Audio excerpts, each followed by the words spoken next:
Herbert James bird Munro নিউজিল্যান্ডে একজন বিখ্যাত মোটরসাইকেল রেসার। ৬৮ বছর বয়সে এই মানুষটি চলে গিয়েছিলেন মোটরসাইকেল রেসিংয়ে এক কম্পিটিশনে।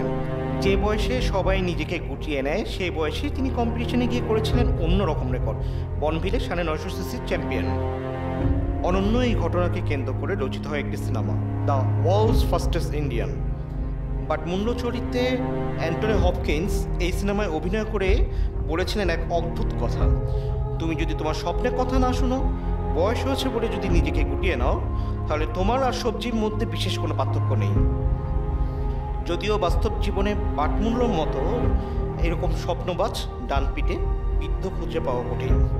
জীবনের নানা রকম বিপত্তি আমাদের অল্প বয়স থেকে এমনভাবে ঘিরে রাখে, মাথা ছেড়া দেবার আগে আমরা গুটিয়ে যাই আমরা। আর আমরা বাঙালিরা তো ৫৭ পেরোরই মৃত্যু নিয়ে চিন্তা করতে থাকি, ফলাফল ৫৭তেই শেষ। উর্দির নিচে বার্ধক্য কথাটি আমাদের জন্য তীব্রভাবে প্রযোজ্য।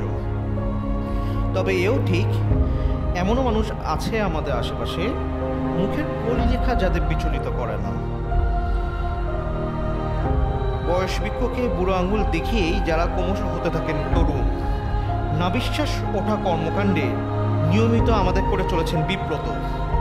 সেরকমই একজন চতুর্থ টমাস ক্রুজ ম্যাপথার। ৬০ পেরিয়ে ৬১ দিকে ক্রমশই হেলছে তার বয়স। গোটা বিশ্ব তাকে এক নামে চিনে, টম ক্রুজ। জলে, স্থলে, আকাশে স্ট্যান্ড দেখিয়ে যিনি আমাদেরকে স্মরণ করে দিচ্ছেন সেই লাইনটি: জীবন মৃত্যু পায়ে ভিত্ত, চিত্তভাবনাহীন।